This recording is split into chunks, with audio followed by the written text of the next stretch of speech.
A'udzubillahi minasyaitonirrajim. Bismillahirrahmanirrahim. Assalamualaikum warahmatullahi wabarakatuh. Alhamdulillahirabbil alamin. Asyhadu alla ilaha illallah wa asyhadu anna Muhammadan abduhu wa rasuluh. Allahumma sholli ala sayyidina Muhammad wa ala ali sayyidina Muhammad. Asbahna wa asbahal mulku lillah walhamdulillah la syarikalah la ilaha illa huwa wa ilaihin nusur.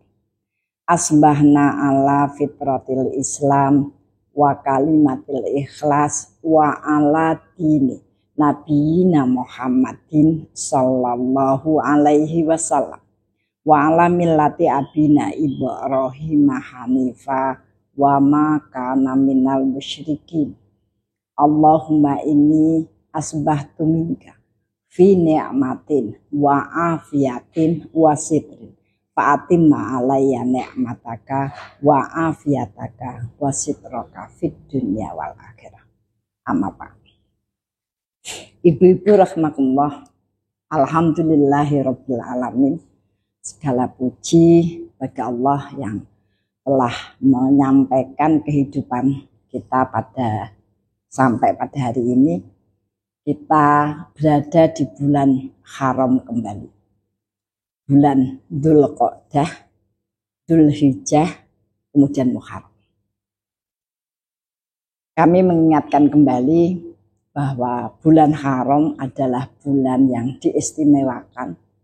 Allah kepingin mengingatkan kepada manusia bahwa nilai kebaikan itu harus seimbang.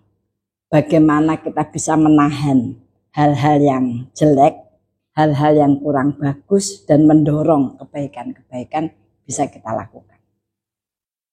Dalam perjalanan kehidupan manusia itu sering kita lihat bahwa orang itu sudah merasa tenang, merasa senang, merasa nyaman karena telah berbuat baik tanpa mengkhawatirkan kejelekan-kejelekan yang dia lakukan. Itu sebabnya kemudian lama-lama manusia itu merasa capek. Kenapa? Karena ternyata nilai-nilai kebaikan yang dia lakukan itu kadang-kadang tidak sepadan ya dengan kejelekan-kejelekan yang dilakukan, sehingga impas habis. Untuk itulah Allah hadirkan bulan haram. Karena di dalam bulan haram itu dilarang bagi kita aniaya. Allah kemudian memberikan sebuah balasan lipatan amal minimal 10 kali lipat, baik untuk kebaikan maupun kejelekan. Nah, sehingga kita berlatih untuk berhati-hati ya, menahan diri dari hal-hal yang tidak begitu penting, tidak apalagi sebuah hal yang dikategorikan salah, maksiat ya, agar kemudian kita bisa meningkatkan nilai kebaikan kita. Yang kedua, bulan Dzulqa'dah itu adalah bulan yang khusus ya.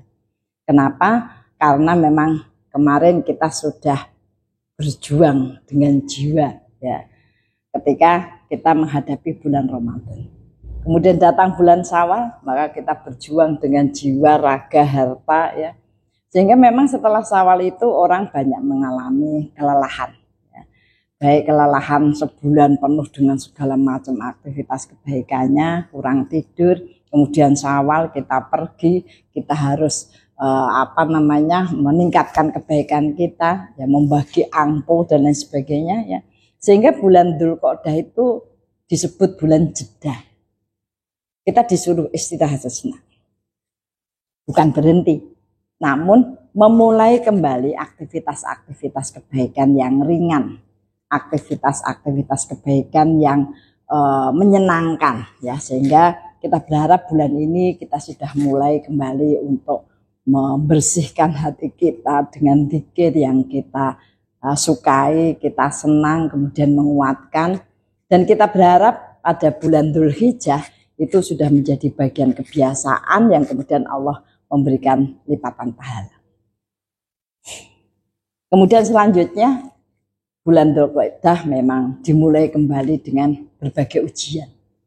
Ya karena kita dalam kondisi capek ya, kemudian memang Allah kepengen mempersiapkan bulan Dzulhijjah yang merupakan bulan pengorbanan, manusia akan dimuliakan oleh Allah dengan meningkatkan konsentrasinya pada kebaikan-kebaikan yang kemudian dibenturkan dengan kebutuhan-kebutuhan dan urusan-urusan dunianya. Maka kita akan berbincang kembali tentang mengubah masalah menjadi hikmah. Kenapa? Karena memang itu menjadi bagian yang penting, karena itu menyangkut tentang konsep hidup, ya. Konsep kehidupan.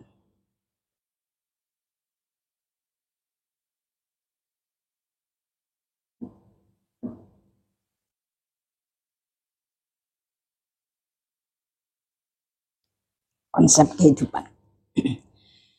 Konsep kehidupan itu kita pahami ya. Yang pertama ya, konsep tentang penciptaan.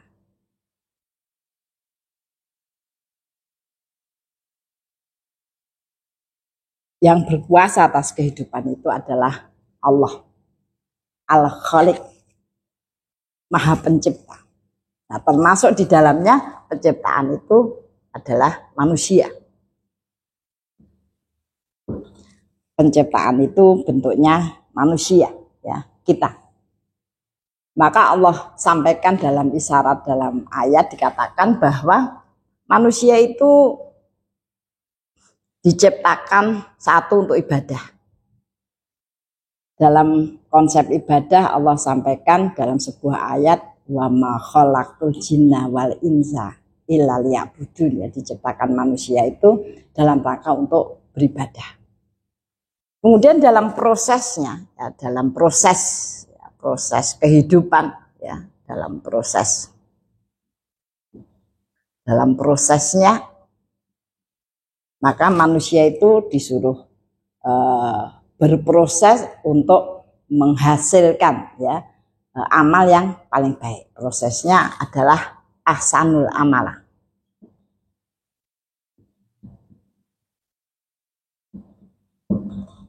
Ya, untuk beribadah dan untuk melihat siapa di antara kamu yang paling bagus ya amalnya.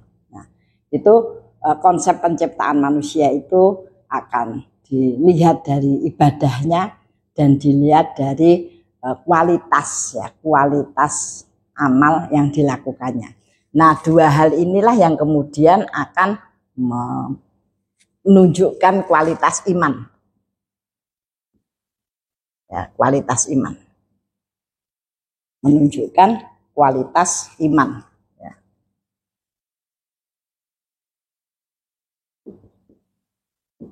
Menunjukkan kualitas iman. Ya, jadi itu perlu kita fahami ya bahwa manusia itu akan diciptakan di di alam rahim, kemudian dikeluarkan di dunia, nanti kemudian kita sampai pada alam kubur ya. Untuk garis besarnya dilihat proses bagaimana dia ibadahnya dan bagaimana kualitas amalnya dalam segala aspek kehidupan. Nah, bagaimana untuk mengetahui ya tentang kualitas iman seseorang, maka Allah kemudian memberikan konsep ujian, diuji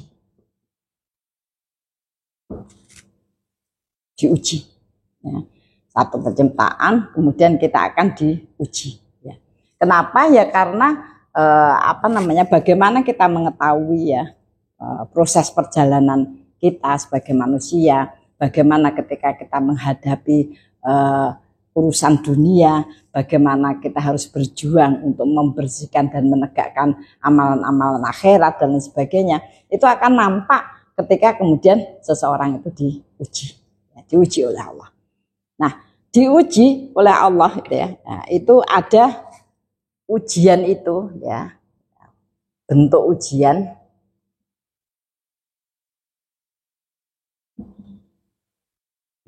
Itu ada dua. Satu yang disebut fitnah. Fitnah, yang disebut fitnah. Fitnah itu ya adalah kerusakan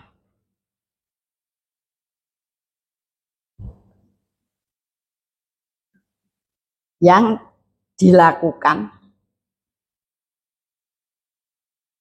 karena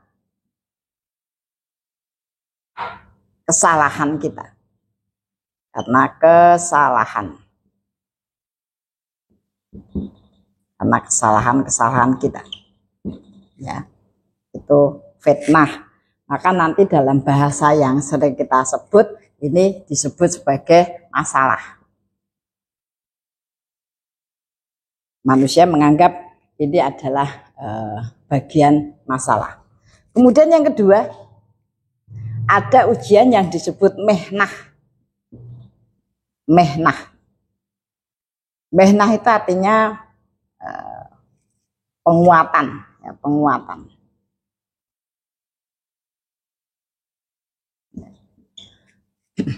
Mehnah ya, maka ujian-ujian yang diberikan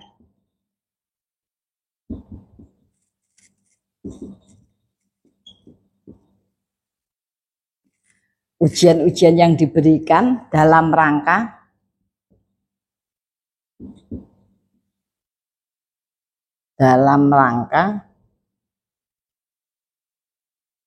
meningkatkan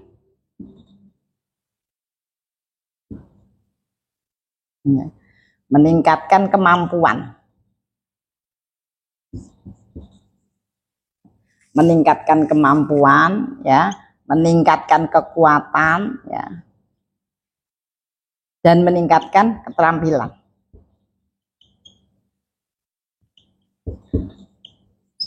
Dalam menghadapi ujian-ujian yang diberikan Allah kepada kita. Nah, itu yang harus difahami, karena kadang orang mengatakan, lah itu ada orang baik ya diuji, ya percuma berarti kan jadi orang baik. Bukan, ujian itu ada dua. Satu bentuknya fitnah yang kita sering sebut sebagai masalah, ya. Ya, karena memang kerusakan-kerusakan yang dilakukan itu karena kesalahan-kesalahan kita. Ya. Misalnya begini, ada orang yang mengatakan, Budiah, saya itu sebenarnya tidak pengen lepas dari riba, ya, tapi saya tidak bisa karena ternyata saya terjebak riba terus. Nah, kalimat itu dikatakan itu dia sudah terjebak riba, ya. Ketika kemudian minta doa, minta amalan agar kemudian terlunasi, minta tolong dicarikan uang, ya, agar terlunasi, ya. Nah, nanti kalau sudah lunas, ya, kemudian saya tidak ingin terjebak riba. Nah, yang Allah kasih bagian ujian, kenapa kemudian menjadi susah, kemudian menekan, itu ya ketika kita pertama kali pinjam, ketika kita itu kemudian mengambil riba, ya, itu tidak ada perasaan apa-apa, ya, karena kita butuh, kita hanya ini satu-satunya jalan, tidak ada orang yang menolong dan sebagainya, seolah-olah membantah perintah Allah untuk tidak riba, ya. Mungkin Allah tidak tahu bahwa kondisi saya terpepet dan lain sebagainya, begitu ya, sehingga itu jelas kerusakan pertama itu diambil karena kesalahan. Maka kemudian Allah menjadikan dia gundah, menjadikan kemudian tertekan, menjadikan diburu ke sana kemari dan sebagainya. Nah, kalau sudah dalam keadaan begitu, kebanyakan orang yang memang tadi tidak konsentrasi bahwa hidup itu adalah yang dinilai proses, itu ya, kembali justru yang kemudian menjadi salah Allah. Kalau Allah itu memang tidak menginginkan kita ada riba, kenapa tidak ditolong, ya? Orang-orang baik juga begitu, mana kebaikannya, buktinya juga tidak nolong. Begitulah yang akhirnya kemudian dia pinjam sana sini, ada pinjaman online, ada ini dan lain sebagainya. Nah, itu tadi sebuah bentuk kerusakan yang awalnya itu memang kita yang membuat, ya, sehingga kemudian terjadi banyak hal yang menjadi blunder ya, tidak bisa diselesaikan karena cara penyelesaian kita itu ya walaupun secara pengertian itu ya kepingin baik tapi tetap dia tidak menjalankan kebaikan. Nah sebaliknya ada orang yang baik ya, ada orang baik diuji sakit, diuji rezeki yang sempit ya dan lain sebagainya. Tetapi sebenarnya Allah berikan itu kepadanya ya itu dalam rangka agar dia menguatkan ikatan-ikatan ya, ikatan-ikatan yang yang menghubungkan ya, yang menghubungkan dengan Allah. Nah, ibu-ibu rahimakumullah, apa saja sebenarnya bentuk ujian yang Allah berikan ya? Allah itu memberikan ujian ya, memberikan penguatan kepada manusia dalam bentuk-bentuk pokok agar proses kehidupan manusia itu benar-benar terjaga kebersihan ya, kebersihan imannya, kekokohan hatinya dan kemudian menjadi orang yang punya banyak keterampilan dan inspirasi kebaikan sehingga menjadikan orang itu nyaman, enak, berbesar hati di dalam proses kehidupannya. Ya, maka kita akan lihat bentuk-bentuk ujian. Bentuk-bentuk ujian.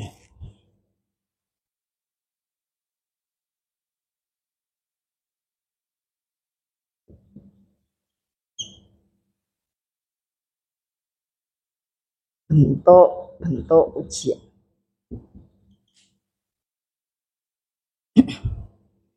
Apa yang akan Allah ujikan ya, hal-hal yang pokok yang Allah akan ujikan pada kita agar kemudian Allah bisa menilai apakah dengan ujian itu ya akan bertambah ikatannya kepada Allah dan memperbagus proses kehidupannya ya.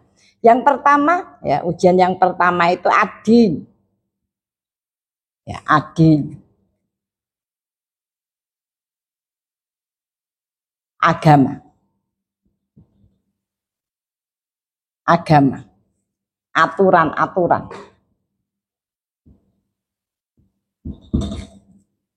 Itu menjadi ujian yang pertama. Maka sampai dia katakan setiap muslim itu akan diuji oleh 3 hal yang pokok.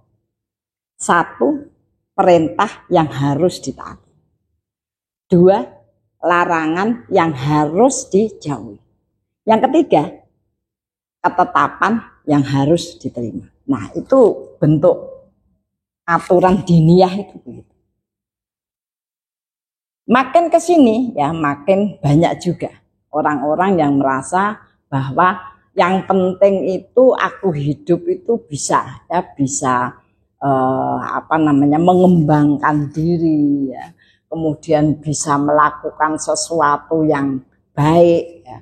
Kalau tidak bisa menolong orang, yang penting tidak menyusahkan orang dan lain sebagainya, semua punya pendapat sendiri-sendiri. Dan banyak yang kemudian dia tidak memahami bahwa agama atau aturan-aturan yang ditetapkan, larangan, bahkan ketetapan-ketetapan Allah itu merupakan ujian yang pokok bagi manusia. Kalau kemudian manusia itu tidak konsentrasi ke sana, ya maka banyak hal lah ya dalam bahasa kehidupan itu orang mencapai iman itu, maka dia akan mendapatkan bagian-bagian ya, mendapatkan kualitas iman, mendapatkan sikap yang matang, sikap takwa ya, sehingga dia mendapatkan curahan rahmat. Curahan rahmat itu suasana yang menjadikan seseorang itu menjadi mudah, senang ya, dan bersemangat dalam kebaikan. Itu penting. Kenapa? Karena faktanya banyak sekali orang yang kuat, orang yang pintar, orang yang punya banyak fasilitas ya, tetapi dia tidak mampu sekedar mendisiplinkan sholat. Banyak sekali para laki-laki misalnya ya, terlalu berat ya, atau mungkin malas, atau mungkin mager dan lain sebagainya, tidak datang ke masjid. Sementara aktivitas-aktivitas yang menuntut jarak jauh, menuntut kita harus membayar kemana-mana sampai ke luar negeri, keliling dunia bisa dilakukan. Ternyata memang benar. Kalau Allah tidak memberikan rahmat, ya, maka ya, hal-hal yang bisa dilakukan oleh orang biasa itu kadang tidak bisa dilakukan oleh orang pintar, orang punya fasilitas, orang punya pengaruh, ya. Nah, sehingga harus dipahami yang akan diujikan kepada kita itu adalah agama, aturan. Bagaimana kemudian kita itu bisa menerimanya, berlapang dada. Sholat misalnya, sholat itu ada 5 waktu. Ada kemudian yang bertanya, bolehkah sholat itu dijadikan satu agar tidak banyak memakan waktu misalnya. Secara umum orang menyadari, ya, orang juga banyak yang tahu bahwa itu sebuah hal yang wajib, ya.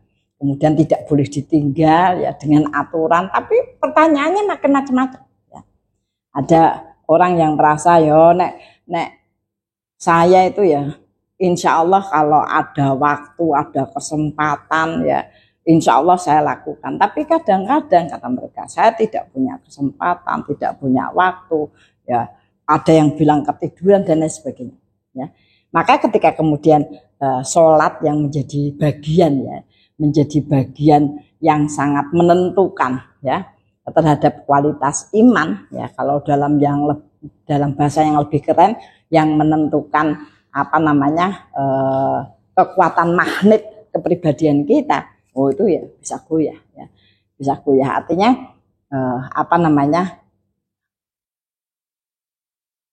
perjalanan proses kehidupannya ya tidak membekali diri, ya, dia sekedar melakukan banyak hal, ya, tapi mungkin itu juga akan mengecewakan pada akhir kehidupannya, apalagi nanti kalau kita sudah sampai di alam kubur, ya. Jadi aturan, jadi jangan heran ketika orang itu tidak semua memang, karena aturan itu berlawanan dengan nafsu, ya, berlawanan dengan nafsu.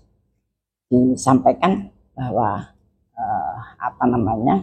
nafsu, ya, innan nafsah al amaratu bisu, sesungguhnya nafsu itu selalu mendorong kita, ya, dengan perintah-perintah yang jelek, perintah-perintah pengingkaran, perintah-perintah mengabaikan, illa ma rohima robbi, kecuali nafsu-nafsu yang dirahmati, nafsu-nafsu yang dirahmati. Kemudian yang kedua, ujian yang kedua, ya, itu bentuknya ujian muamalah. Ya, tadi dikatakan bagaimana memproses ahsanu amalah, ya, tadi dalam ibadah. Ya. Kemudian yang kedua muamalah,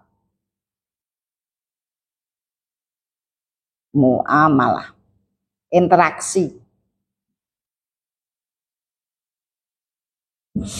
Interaksi inilah yang akan memancarkan kepribadian seseorang.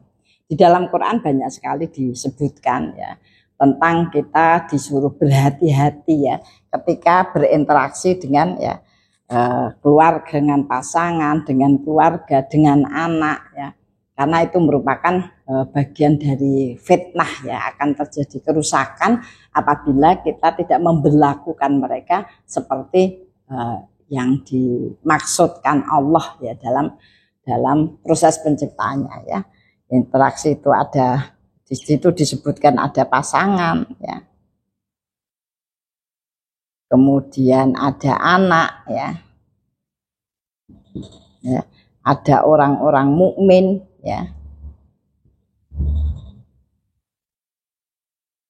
ada orang-orang kafir, ya, yang menolak, ya, yang menolak agama, bagaimana kita bersikap, ya, dan lain sebagainya, ya. Nah, kenapa, ya, kalau tadi sekali lagi bentuk ujian ad-din, agama, aturan, ya, ini akan membawa seseorang kepada keimanan, ya, membawa pada keyakinan yang kuat. Nah, keyakinan yang kuat inilah yang kemudian akan menghasilkan ketakwaan, ya, akan menghasilkan ketakwaan.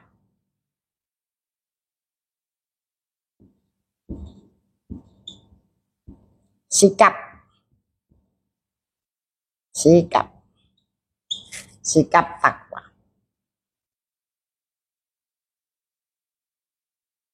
Nah, sikap takwa inilah yang oleh Allah akan diberikan karunia-karunia garis-garis kehidupan. Karunia-karunia garis-garis kehidupan. Yaitu yang pertama mendapatkan rahmat. Ya. Kemudian mendapatkan furqon.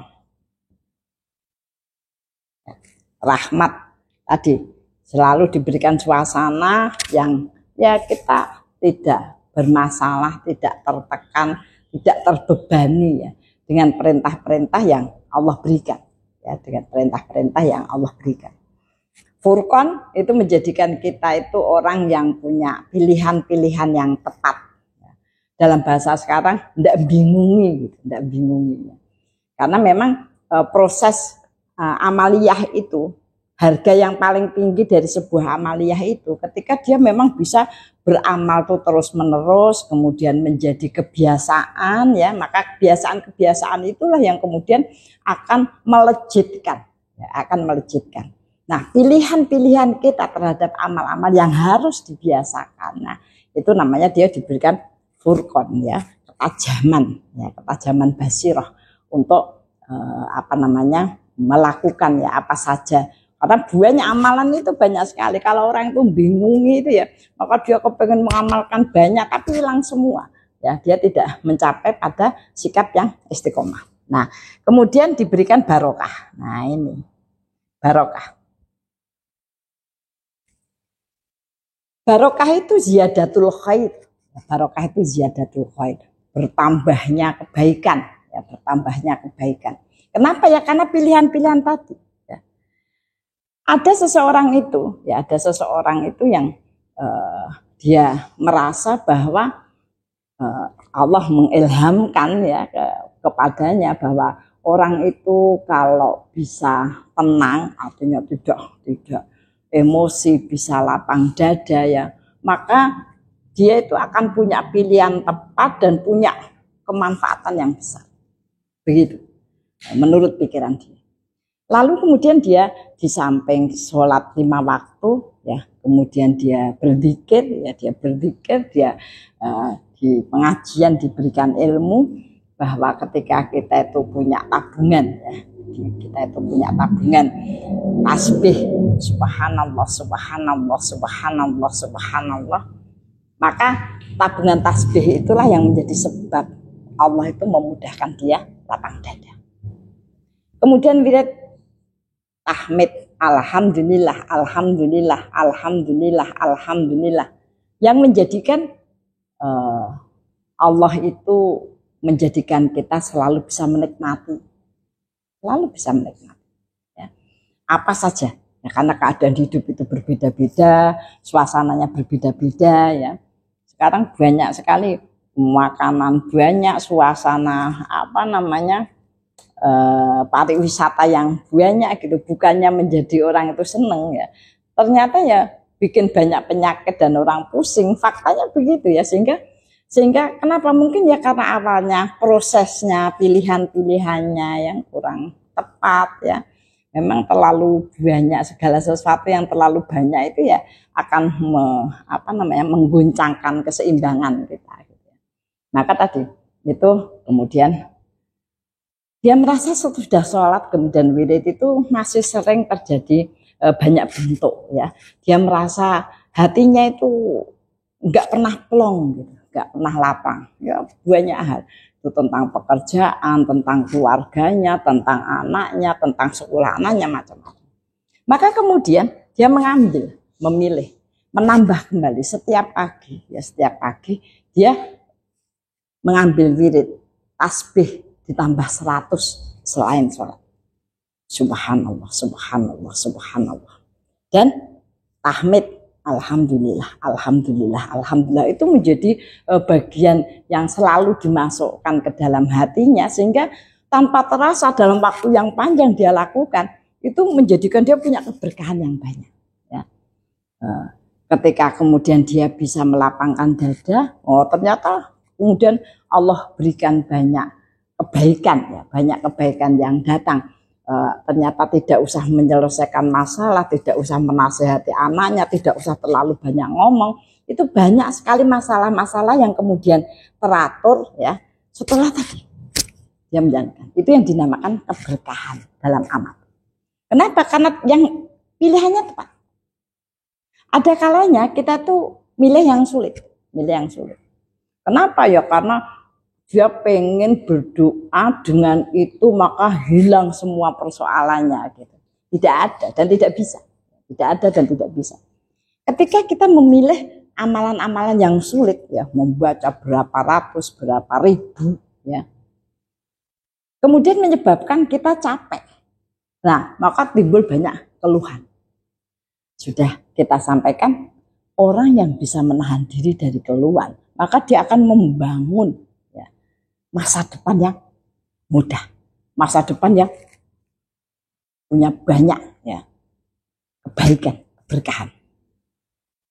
Nah, begitu tadi. Itu sebuah pilihan yang kemudian ternyata memberkahkan. Ya. Nah, setelah barokah ya, maka Allah memberikan rezeki. Nah, rezeki yang diberikan karena keimanan seseorang, terikatnya dia kepada Allah, ikatan yang kuat, menjadikan dia punya sikap takwa, sikap yang berhati-hati dalam kebaikan. Berhati-hati termasuk tadi kasus hutang. Kenapa hutang ya? Karena mau beli sepeda motor, karena itu kemudian untuk kerja, atau mau beli warung karena itu diharapkan nanti dan sebagainya, dan mungkin belum saatnya ya, maka memang dia harus berhati-hati. Banyak orang mengatakan kita itu ya kalau ndak minjem dengan bunga ya ndak mungkin. Nah, kalimat itu bukan sikap takwa. Ya mungkin memang belum waktunya. Ya, maka ikatan kita kepada Allah dan yang kuat, Allah akan memberikan bagian rezeki yang mulia. Ulaika humul mu'minuna haqqan lahum darajatun inda rabbihim wa maghfiratu wa rizqun karim. Ketika orang itu melakukan proses kehidupannya dengan benar, imannya itu benar, maka Allah akan mengangkat derajat izzahnya. Apa maksudnya? Tidak pernah dihinakan orang.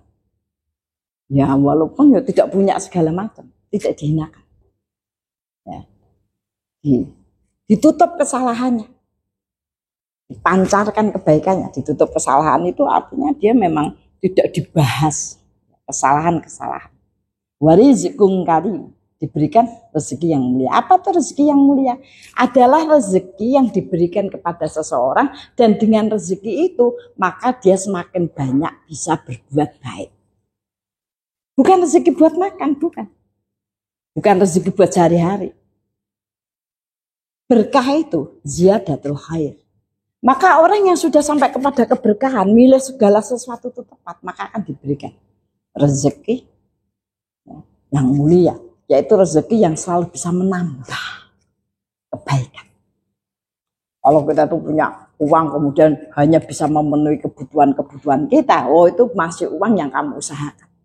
Karena ada dua, satu uang yang kamu usahakan, satu uang yang min haitsu la yahtasib, datang dari Allah tanpa diduga.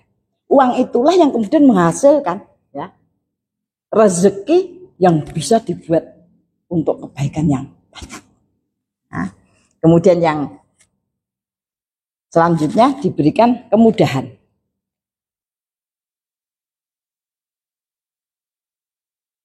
Kemudahan itu maksudnya bukan santai, enggak ngapa-ngapain gitu, enggak. Tetapi dia tidak merasa terbebani, tidak merasa sulit. Ya, kita ya capek, ya. Barangkali kita harus beberapa kali melakukannya karena tidak kuat, ya. Bukan kemudian santai dan tidak melakukan apa-apa, diberi kemudahan itu. Maka kalau ada orang mengatakan, aku tuh kepilih kecil dimanja, besar kaya raya, mati masuk surga, itu enggak ada, sinetron itu ya kan. Nah sehingga hal-hal semacam itu harus difahami dengan pemahaman yang baik, yang menjadikan manusia itu tidak banyak mengeluh ketika dia menemui banyak kesulitan dalam bahasa manusianya ya. orang yang punya banyak kesulitan dan bisa melaluinya, maka itu tadi dia diberikan kemudahan. Kemudian yang ketiga, diberi jalan keluar.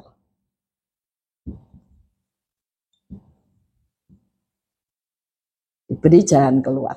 Maksudnya diberi jalan keluar itu tidak semua ujian itu kemudian dijawab oleh Allah. Maksudnya diberi jalan keluar itu adalah diberi hikmah. Hikmah. Barang siapa diberi hikmah, maka dia mendapatkan kebaikan yang sangat banyak. Nah itu yang kadang-kadang kita tuh secara manusiawi maksudnya diselesaikan tuh ya masalah selesai, ini utang ya terbayar dan sebagainya. Nah yang jadi masalah itu ngapain utang ya, kemudian sudah terbayar utang lagi. Dan biasanya hal-hal yang begini itu memang ya kalau itu sesuatu yang tidak penting atau ya memang belum saatnya dia terburu-buru gitu ya untuk melakukannya. Ya jadi tadi kalau dalam ujian din agama itu akan garis ini akan diberikan tebal tipisnya tergantung bagaimana konsentrasi kita untuk mengurus atau menjalani atau memperbagus ya ujian-ujian. Tadi sudah saya katakan bahwa manusia itu diciptakan untuk ibadah, kemudian untuk memperlihatkan atau memproses amalnya menjadi ahsanu amal, maka dia akan mendapatkan kualitas iman. Kalau dalam bahasa Quran di surat kedua ayat 124 itu dikatakan wa idit tala Ibrahima rabbuhu bikalimatin fa'atamahun ya. Kualitas keimanan itu ditunjukkan dengan sosok Nabiullah Ibrahim. Nabiullah Ibrahim itu nabi kesayangan, Khalilullah, orang yang paling disayangi Allah. Tetapi ada sebuah kalimat yang menyatakan wa idit tala Ibrahima rabbuhu bi kalimatin fa'atamah.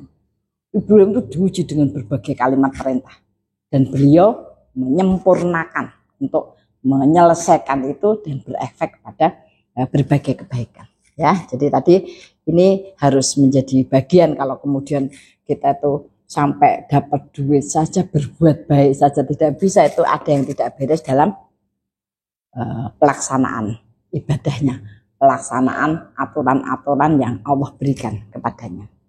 Nah kemudian yang kedua, muamalah. Ujian terhadap muamalah. Dan itu pasti. Kenapa? Karena orang yang tidak kalau dia tidak mau berhadapan dengan banyak orang, berinteraksi menghadapi kebaikan, ya maka dia tidak berkembang. Tidak berkembang itu bahkan jiwanya. Dulu sering saya sampaikan sebuah penelitian judulnya Ciwini. Ya, Ciwini. Penelitian itu diadakan di Jerman. Ya, ada di sana tuh bayi lahir dibiarkan di jalan itu biasa karena mereka memakai hukum free sex ya dan lain sebagainya, tidak ada keluarga. Maka kemudian dua bayi itu diambil oleh forum pengembangan ya, asosiasi pengembangan kepribadian, ya, pengembangan sumber daya. Ya.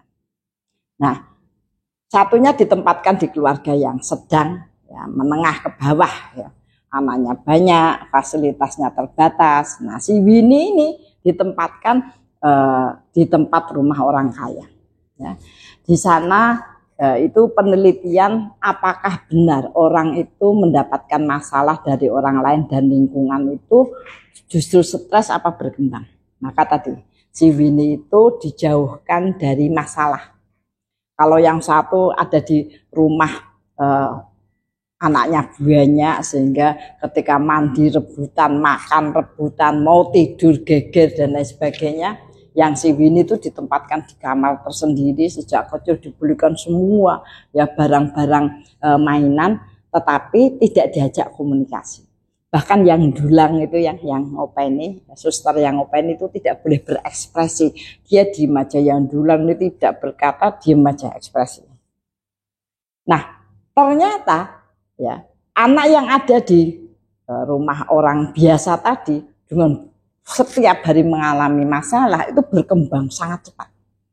Kepandaiannya, keterampilannya, bergaulnya ya dan lain sebagainya. dan tetap dengan segala masalah yang ada. Dan Winnie yang tidak pernah ketemu orang, yang tidak interaksi, punya banyak sekali mainan, dia tidak bisa bagaimana memainkannya. Maka ternyata ketika kita tidak bertemu dengan interaksi dengan orang lain, kemudian kita tidak difasilitasi dengan persoalan-persoalan antar manusia gitu ya, dia tidak berkembang, dia seperti hewan. Di hewan itu dia hanya bergerak secara naluri. Maka ketika ada orang datang, maka dia bersiap untuk barangkali ada sesuatu gitu ya. Mainan-mainan juga begitu. Mainan-mainan yang banyak bagus-bagus itu dia ambil, dia lempar ya dan lain sebagainya. Nah, Winnie itu bahkan tubuhnya pun tidak berkembang dengan tegak. Dia bungkuk. Ya, karena dia tidak pernah berhubungan dengan orang atau melihat bagaimana orang itu menggerakkan tubuh dengan baik. Nah, Winnie itu kemudian bertahan hidup hanya 19 tahun. Kenapa? Ya tadi karena dia tidak berkembang otaknya, tidak berkembang tubuhnya, tidak berkembang emosinya gitu ya. Ternyata kemudian menjadikan dia itu ya menjadi orang yang tidak berkembang. Ya, kemudian berakhir lebih cepat. Tidak demikian dengan anak-anak yang bergaul dengan fasilitas-fasilitas tadi. Nah, penelitian itu menunjukkan bahwa mereka mengakui bahwa ujian-ujian yang muncullah yang akan memberikan stimulan ya agar manusia itu tumbuh dan berkembang begitu. Nah, itu tadi ya sekedar untuk kita sebagai manusia memahami secara ilmu bahwa Allah memberikan ujian-ujian itu aslinya bukan dalam rangka untuk menganiaya, tidak. Nah, kecuali sejak awal memang kita menyalahi aturan ya, maka kita pun akan mendapatkan banyak problematika ya. Taruhlah kita berbicara tentang elektronik ya, kita berbicara tentang laptop, kita berbicara tentang HP, kita berbicara tentang apa saja. Kalau kemudian itu tidak diberlakukan dengan benar, maka kita juga akan mengalami banyak kerusakan ya. Ya tidak awet lah, kerusak, harus beli lagi ya dan lain sebagainya gitu ya.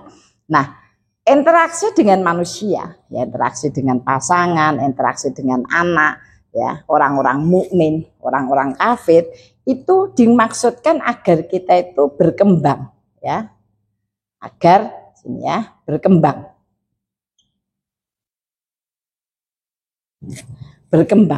ya, berkembang sifat-sifat yang baik, ya, berkembang sifat-sifat yang baik, karena memang kita itu baru tahu bahwa kita punya ketahanan ya itu ketika kemudian kita menghadapi masalah-masalah yang diberikan kepada kita. Sifat-sifat yang baik itu apa ya? Tentu saja tentang keikhlasan.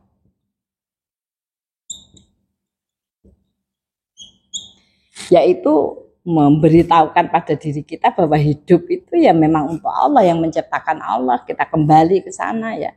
Sehingga kalau kemudian kita tidak lapang atau rela mengikuti apa-apa yang Allah tetapkan, itu sebenarnya akan menjadi sulit ya, kita berontak.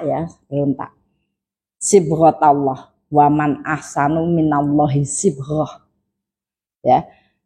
Sibghah ya, celupan Allah itu sebenarnya sangat sempurna. Namun ketika kita itu diwarnai dan kemudian kita berontak, tentu saja warna itu tidak akan bagus ya, tidak menyeluruh gitu ya. Kemudian kesabaran.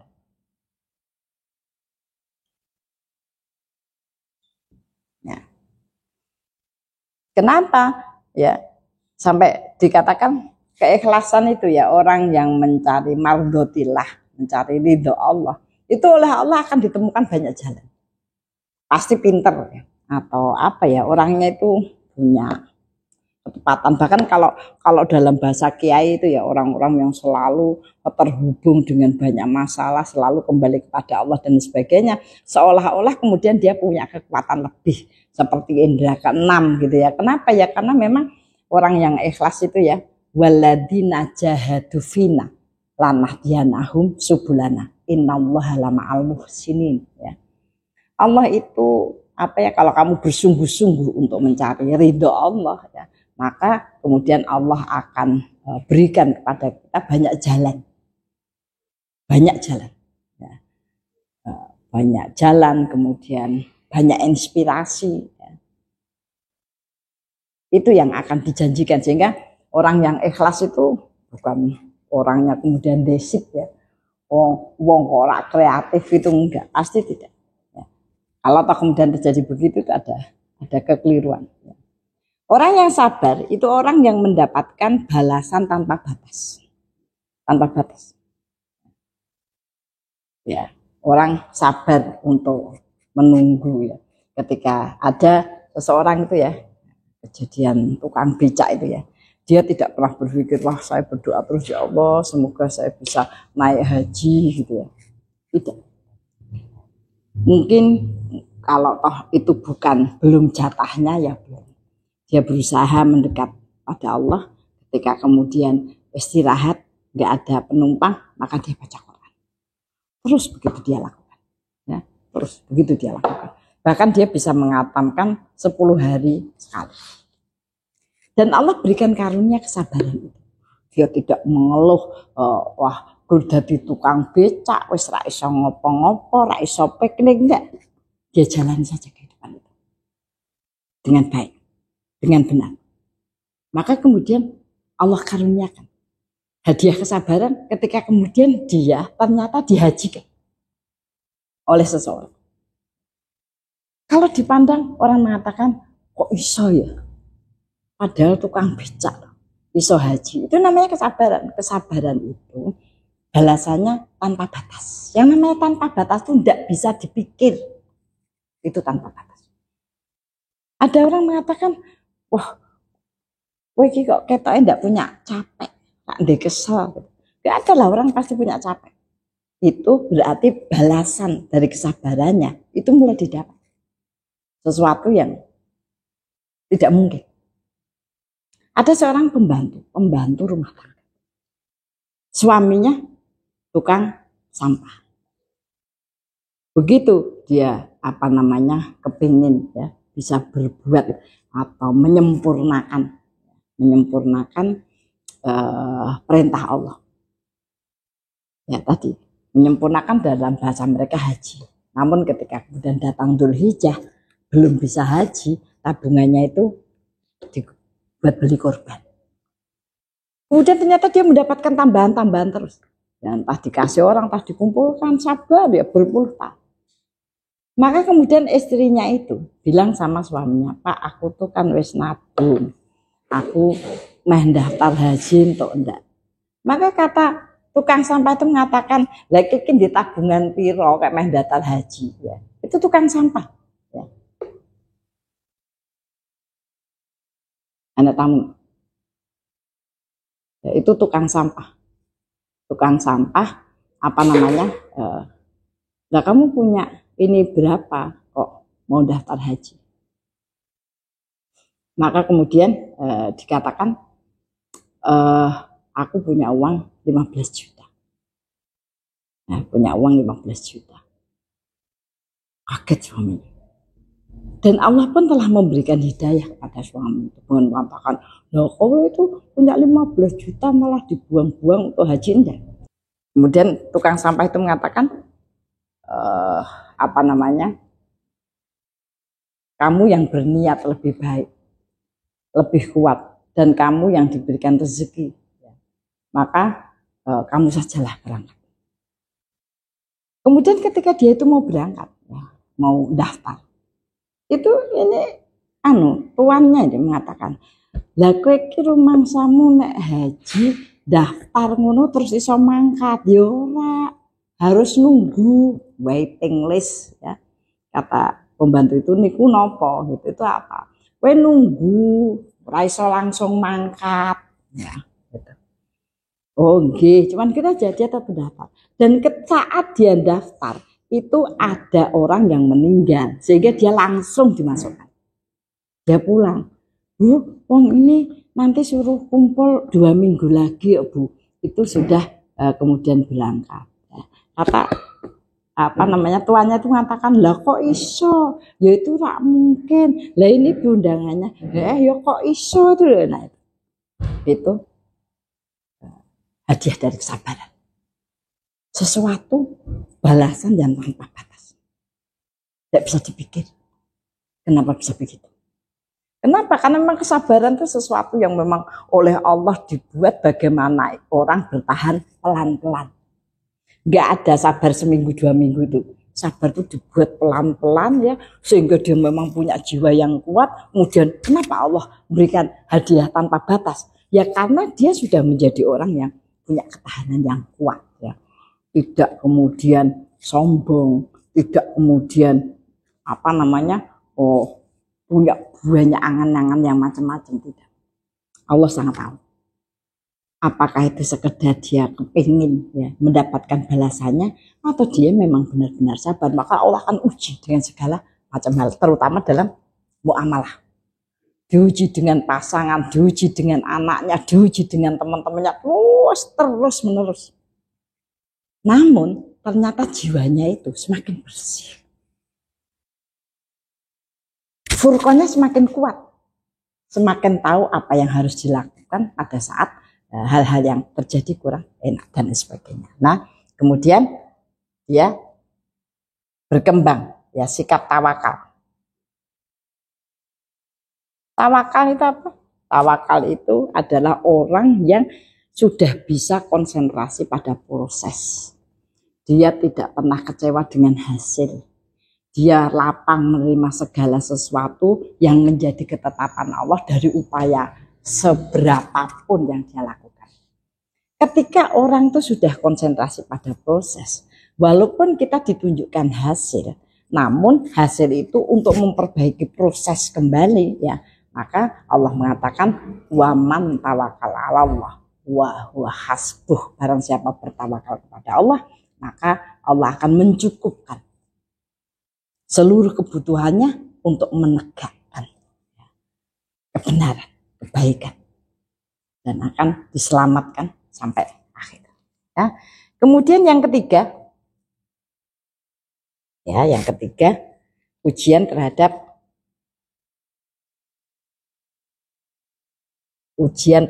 hal-hal yang menyesakkan dada. Ada sakit, ada bencana, ada musibah.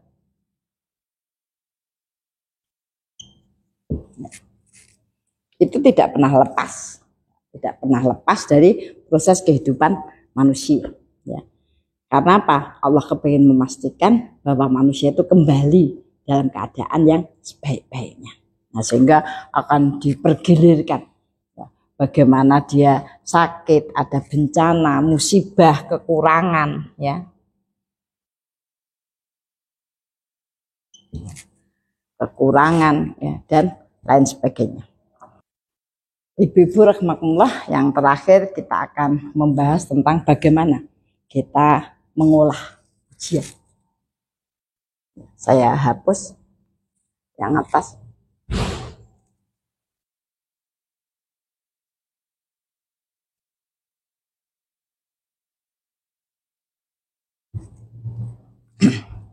Bagaimana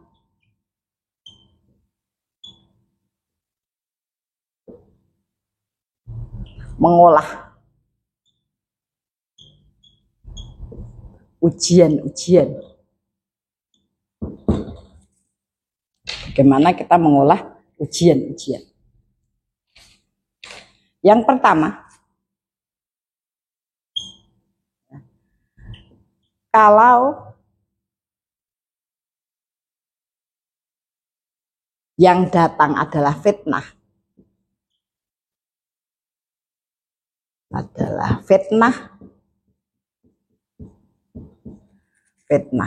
ya, karena kesalahan kita,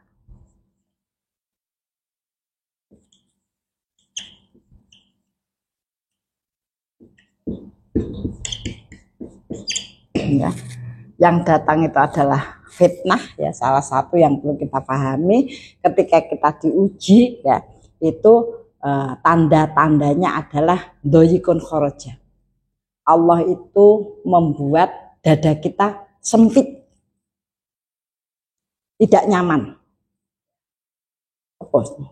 Bahasa Jawanya itu kemrungsung, rasanya itu tidak enak. Nah, maka kalau itu kemudian karena kesalahan-kesalahan kita, ya, itu perlu kita lakukan,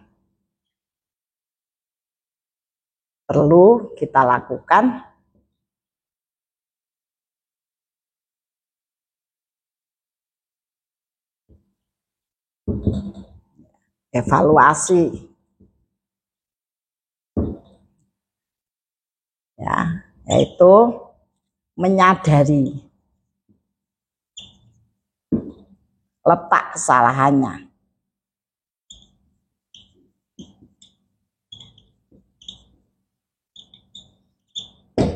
Letak kesalahannya. Tadi misalnya kita hutang sudah tidak karu-karuan bentuknya itu. Oh, jadi hidup kita diburu-buru, lari-lari. Nah, kita harus menyadari awalnya itu bagaimana. Ya walaupun kita kemudian wah nek aku wis kapok ya, tidak akan terlibat dengan rentenir ya. Lah tapi itu juga hanya kalimat ya. Karena ketika kemudian pinjem ya, entah itu kadang-kadang yang pinjem tidak kita ya, bahasa orang tua atau anak-anak dan lain sebagainya, ya memang harus diberikan peringatan bahwa itu tidak benar. Nah, mesti akan terjawab macam-macam yang intinya memang kita tidak sabar terhadap keadaan gitu ya. Jadi pertama menyadari letak kesalahan. Kemudian yang kedua istighfar. Istighfar ya, istighfar. Istighfar yang banyak. Yang banyak itu berapa ya? Sampai rasa sesaknya itu berkurang menjadi lapang. Ya kalau toh kita itu harus dimarah-marahi ya, dicaci maki ya, kemudian barangkali diambil barangnya, ya sudah relakan saja lah, bagaimana begitu cara Allah kemudian menyelesaikan ya. Kemudian dan istighfar itu kalau kebanyakan ya tadi karena tidak kuat ya, sudah tidak mau disalahkan ya, kemudian tidak kuat ya, akhirnya dia harus pinjam lagi renter karena tidak ada yang non dan sebagainya, ya itu ya akan terus berputar begitu dan tidak akan selesai ya, tidak akan selesai. Nah, kemudian memperbaiki.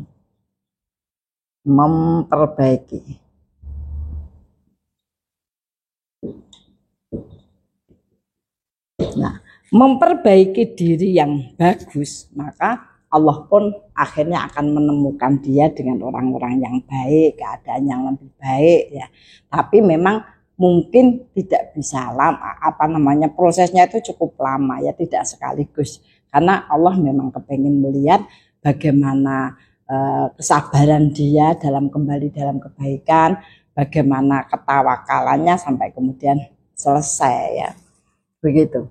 Nah, sehingga ketika kemudian itu bentuknya itu adalah sesuatu yang menyesakkan dada, memang kita harus mengevaluasi ya apa itu kesalahannya, kemudian agar kita mendapatkan ilmu ya, ilmu dari apa-apa yang kemudian dibelajarkan pada kita dan tidak mengulangi lagi.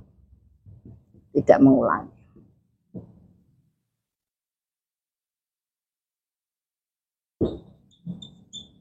Ya, tidak mengulanginya. Yang kedua, kalau posisi kita benar,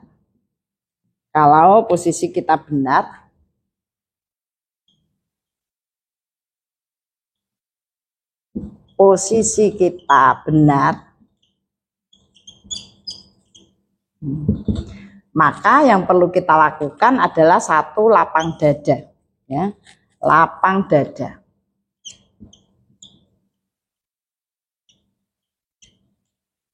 Dalam proses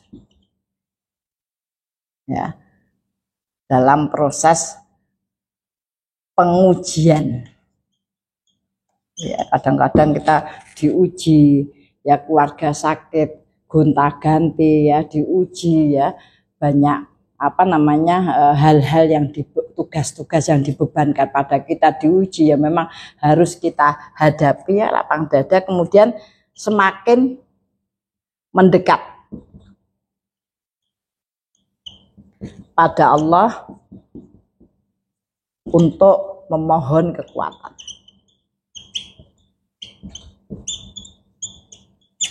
Karena yang mau dilihat oleh Allah itu kadang-kadang kita disibukkan dengan berbagai masalah, disibukkan dengan berbagai aktivitas, ya kemudian tidak sempat kita mendekatkan diri, kita kepengen ya, jadi ya kepengen begitu karena tidak sempat, kemudian kita capek dan sebagainya, ya harus ditahan karena memang Allah tuh kepengen tahu kalau kemudian orang diuji dan diperbanyak itu apakah dia tetap bisa berpegang, walaupun ketika kita berpegang dan beramal itu kadang-kadang tidak bisa sebanyak ya hari-hari yang lainnya, namun disampaikan kepada kita yang namanya amal itu kalau kita tidak bisa melakukan semua, jangan ditinggalkan semua ya. Kemudian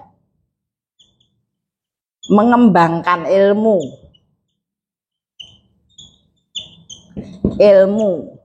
ya dan hikmah, sehingga menghasilkan inspirasi ya, menghasilkan inspirasi kebaikan ya.